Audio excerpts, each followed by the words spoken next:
आप सभी का फिर से एक बार स्वागत है मारुति की पाठशाला में। तो आज जो टॉपिक है मेरा वो है कि हम अपने लाइफ का निर्णय कैसे लें, कैसे किस तरीके से निर्णय लें ताकि हमारी लाइफ आगे चल के कुछ ऐसी चीज़ें हमारे साथ ना हो जो अधिकांश कई बच्चों के साथ या कई लोगों के साथ हुई होगी कि हम चलते इस लाइन पे हैं या हमने किया इस तरीके का कोर्स है और आगे जाके हम वहाँ तक इस्टेब्लिश नहीं हो पाते हैं उस कोर्स के अंदर, या फिर उस जॉब में हम निरंतर नहीं बढ़ पाते हैं जो कि होना चाहिए। तो इसका मुख्य कारण जो है, इसमें बहुत सी चीज़ें हो सकती है मुख्य कारण के अंदर। तो हमें एक समाज को एक अच्छे तरीके से जो भी हमने देना है या फिर हम क्या दे पा रहे हैं समाज के लिए, उसके लिए सबसे पहले हमें एक अच्छा नागरिक बनना होगा। वो अच्छे नागरिक बनने के लिए, उस निर्णय को लेने के लिए मेरे अंदर उतनी ज़्यादा क्षमता होनी चाहिए कि मैं जब भी निर्णय लूँ तो उससे पीछे ना हटें, चाहे कुछ भी हो, कितना भी प्रेशर हो। और कई लोग मेरे से रिलेट कर पा रहे होंगे जो अभी वहाँ ऑन जॉब काम कर रहे हैं। वो सोचते होंगे कि यार काश हमने अगर ये वाला निर्णय नहीं लिया होता हमने पिछले, जब हमने करियर स्टार्ट किया, तो हो सकता आज हम ये चीज़ें ना फेस कर रहे होते। तो ये निर्णय से संबंधित है। इसमें मैं एक छोटी सी कहानी आपको समझाना चाहता हूँ। उस कहानी के माध्यम से आपको पिक्चर आपकी जो भी है लाइफ में चल रही है या फिर आप इस तरीके से सोच रहे हैं तो क्लियर हो जाएगी। उसमें सबसे पहली बात है कि एक पंचतंत्र की कहानी है जो कि हमारे दिव्य कीर्ति सर हैं, बहुत ही मशहूर हैं। उन्होंने उनके मुख्य बिंदु से मैंने सुनी है ये चीज़ें। तो मुखार बिंदु से उनकी ये हमने सुना हुआ। तो एक्चुअली पंचतंत्र की कहानी ऐसी है कि एक बार एक 4-5 लोगों की एक गैंग होती है। उस गैंग के अंदर वो लोग क्या करते हैं कि कोई भी माल मटेरियल कभी पहले टाइम पे किसी गांव से लाता था तो उनको सस्ते में खरीदना या फिर एक प्रकार से लूट खसूट टाइप का काम करना। तो जैसे कोई भी चीज़ लेके आए उसको कम दामों पे लेके फिर उसको उसी तरीके से उचित दाम पे बेचना। तो ये उनका गैंग था, 3-4 लोग या 5 लोगों का उनका एक अपना समूह था जिसमें वो ये काम किया करते थे। उसके अंतर्गत जो ये पंचतंत्र की कहानी है, तो उसमें ऐसा होता कि एक बार एक इंसान जो कि मान लो कि कोई किसी गांव का होगा, वो किसी दूर गांव में जाता है और वहाँ अपने लिए एक छोटा बछड़ा जो कि उनको ज़रूरत होती है उसे लेके आता है। और ये कहानी एक पंडित जी के नाम से ही फेमस है। तो पंडित जी थे, वो जाते हैं वहाँ से ये बछड़ा लेके आते हैं और काफ़ी हट्टा कट्टा बछड़ा और बढ़िया बछड़ा है, क्योंकि आगे उनको पालना है और उसके बाद उनका जो भी है, जो भी उनसे मिलेगा, जैसे गाय का दूध तो सबसे ज़्यादा फेमस है, वो अपने यूज के लिए लेके जा रहे थे। लेकिन होता वही है जो कहानी का मैंने आपको बताया कि वो 4-5 लोग होते हैं। वो लोग उनका काम होता है स्पेशली टारगेट करना, जो भी जैसे पहले पशुओं का व्यापार सबसे ज़्यादा फेमस हुआ करता था। लोग पशुएं खरीदते थे अपने यूज के लिए या फिर उससे भी कई चीज़ें बनाते थे जो कि आगे जाके बेचते थे गांव से दूर शहर, छोटे जो कस्बे एरिया हैं। तो अब लेके आ रहे थे पंडित जी अच्छा छोटा सा बछड़ा। तो जो 4 लोगों की गैंग थी उसमें से एक एक करके, मतलब कुछ आधा किलोमीटर पे एक खड़ा हो गया है, एक उसके बाद एक दूसरा, फिर वही आधा किलोमीटर पे, इस तरीके से डिस्टेंस पे खड़े हो गए क्योंकि उन्हें तो लूट करनी थी। तो जैसे ही पंडित जी लेके आ रहे थे बछड़ा, तो उनमें से पहला आदमी बोलता है, अरे पंडित जी ये आप क्या ले आए, ये इतनी अच्छी बकरी कहाँ से ले आए। पंडित जी देखें और फिर उसकी तरफ देखें, बोला यार क्या ये, बिल्कुल मेरे को तो बिल्कुल ही पागल लगता है। कहता है कि ये बकरी है जबकि मैं बछड़ा लेके आया हूँ।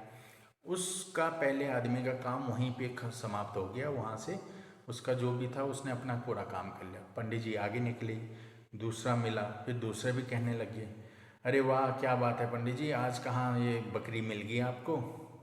फिर उसके दिमाग में आया कि यार ये पहला भी एक बंदा मिला था, आधा किलोमीटर दूर जाके एक बंदा और मिला, वो भी बकरी कह रहा है, उसका भी काम। इसी तरीके से 2-3 लोग मिले और उसके बाद इस तरीके से मिलते मिलते, तो जाते जाते आगे जो लास्ट जो पर्सन था जिसको ये इस चीज़ का पूरा जो मास्टरमाइंड था, तो उसने पंडित जी से कहा कि अरे वाह पंडित जी, क्या बात है, आप इतना अच्छा बकरा लेके जा रहे हो, और लगता तो बिल्कुल बछड़े की तरीके से है, लेकिन इतना मोटा ताज़ा बकरा आप लेके जा रहे हो, बिल्कुल बछड़े की तरह लगता है। तो पंडित जी ने कहा कि 3 ऑलरेडी मेरे से कर चुके हैं कि ये तो बछड़ा है बछड़ा, ये भी यही कह रहा है, यार कहीं ऐसे गलती तो नहीं हो गया, मैं गलती से कहीं बछड़े की जगह पे बकरी ले आया। तो पंडित जी के दिमाग में वहाँ पे बातें सारी चलने लगी। पंडित जी ने कहा कि यार अब तो ये तो बड़ा गड़बड़ हो गया, अब क्या करें, घर जाऊँगा तो डांट पड़ेगी कि गया था बछड़ा लेने, बकरी ले आए, अब हुआ क्या। तो जो वो था मास्टरमाइंड, उसने कहा देखो पंडित जी, मेरे को भी सख्त ज़रूरत है ऐसे बकरी की जो लगती है बछड़े की तरह, आप एक काम करिए, इसको अगर चाहो तो मैं इसको अच्छे दाम पे ले आऊँगा। अब पंडित जी सोचने लग गए कि यार अब तो घर जाने से अच्छा, ये बकरी ले जाने से अच्छा तो ये है कि चलो ठीक है, इसे अच्छे दाम पे दे दें। तो पंडित जी ने कहा कि मैं तो 100 रुपये का लेके आया था, उस समय 100 रुपये बहुत हुआ करते थे। तो उन्होंने कहा देखो जी, मैं तो इसके 40 ही रुपये दे पाऊँगा, और उसके बाद आपकी इच्छा देना है तो ठीक है, नहीं देना तो आप देख लीजिए। पंडित जी ने कहा कि यार अब क्या करें, जहाँ 100 रुपये का था वहाँ मैं 40 रुपये ले लूँगा तो 60 ही रुपये का नुकसान होगा, कम से कम ये तो नहीं होगा कि पूरे 100 के 100 रुपये बर्बाद हो गए, मुझे तो इसे छोड़ना पड़ेगा, मैं तो गया ही बछड़े के लिए।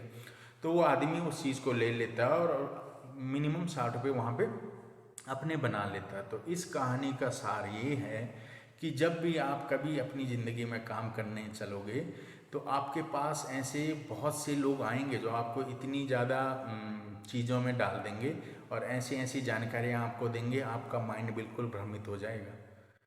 तो ये कहानी आपके ऊपर ही मतलब एक प्रकार से है कि जब भी आदमी अपना किसी निर्णय के लिए जाता है काम करना से, तो उसको बहुत सी चीज़ें, बहुत से लोग मिलेंगे रास्ते में, लेकिन उसको तटस्थ बिल्कुल अपना एक तरीके से रहना है कि मेरे को ये करना है तो करना है, मेरे को कोई भी मिले उससे मेरे को कोई लेना देना नहीं है। तो इस कहानी से यही निर्णय होता है कि जब भी हम अपनी लाइफ से संबंधित या निर्णय लें किसी भी चीज़ से, तो ये यही चीज़ें होती है कि मार्ग आपके भटक जाते हैं, तो मार्ग भटकाने वाले आपको 525 मिल जाएंगे। जैसे कि आजकल व्हाट्सअप यूनिवर्सिटियाँ या कई प्लेटफॉर्म पे हैं जिसमें कि आजकल के बच्चे सारे व्हाट्सअप यूनिवर्सिटी से ही रिलेट करते होंगे, तो उनको सारा ज्ञान उसी पे मिल जाता है, जबकि वो ज्ञान आधा अधूरा होता है, उसका कोई रिलेट हमारी लाइफ से 10% ही होता है, 90% फेक होती है सारी चीज़ें। तो कहने का मेरा औचित्य यही है कि जो आपने निर्णय ले लिया है तो निर्णय लो, उसको प्रॉपर तरीके से पूरा करो। पूरा करने के बाद चाहे उसमें कोई भी चीज़ें आए, उससे फिर पीछे नहीं हटना है, अपने लाइफ में हमें आगे बढ़ते जाना है। और ये निर्णय जो हमारा है, ये हमारा हमने खुद अपनी ज़िंदगी को बनाने के लिए लिया गया है। हर इंसान निर्णय लेता है अपनी लाइफ को बनाने के लिए और अपने ही हिसाब से लेता है।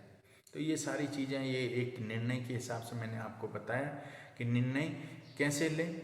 और इसके और भी पार्ट हैं, क्योंकि मेरी वीडियो बहुत लंबी हो जाएगी, इसीलिए मैंने आपको आज एक छोटा सा इसका सार बताया है कि हमें भटकाने वाले बहुत मिल जाएंगे, हमें भटकना नहीं है, अपने लाइफ अपने एम पे पूरा जानना है। और जो निर्णय हम ले चुके हैं वो अच्छा ही लिया है, उसका कोई हमने किसी चीज़ का कोई कॉम्प्रोमाइज़ नहीं किया हुआ। आगे काम होंगे, उसको करिए, उसमें आगे बढ़िए। तो यही ज़िंदगी का एक सार है। तो ये मेरे को आज आपको एक छोटी सी वीडियो ला के आपको देना था। तो कृपया आप लोग अगर इस वीडियो से सारे रिलेट कर रहे हैं तो आप भटकिए मत, अपने निर्णय पे तटस्थ रहिए, बढ़िया तरीके से काम करिए, अच्छे से आगे बढ़िए और अपनी लाइफ को और अच्छा ग्लैमर और बहुत अच्छा रिच बनाइए। ये मेरी दुआ है और मेरा यही रहेगा आप लोगों को आगे बढ़ाने का। तो प्लीज़ अगर आपको ये वीडियो अच्छा लगे हैं तो लाइक, शेयर एंड सब्सक्राइब करिएगा। मैं इस निर्णय के ऊपर और फिर आगे वीडियो लूँगा, ये मेरा अभी शुरू है, इसमें मैं ज़रूर कल और नई वीडियो लेके आऊँगा। आप सभी का तहे दिल से धन्यवाद। सेफ रहिए एंड सुरक्षित रहिए। Thank you.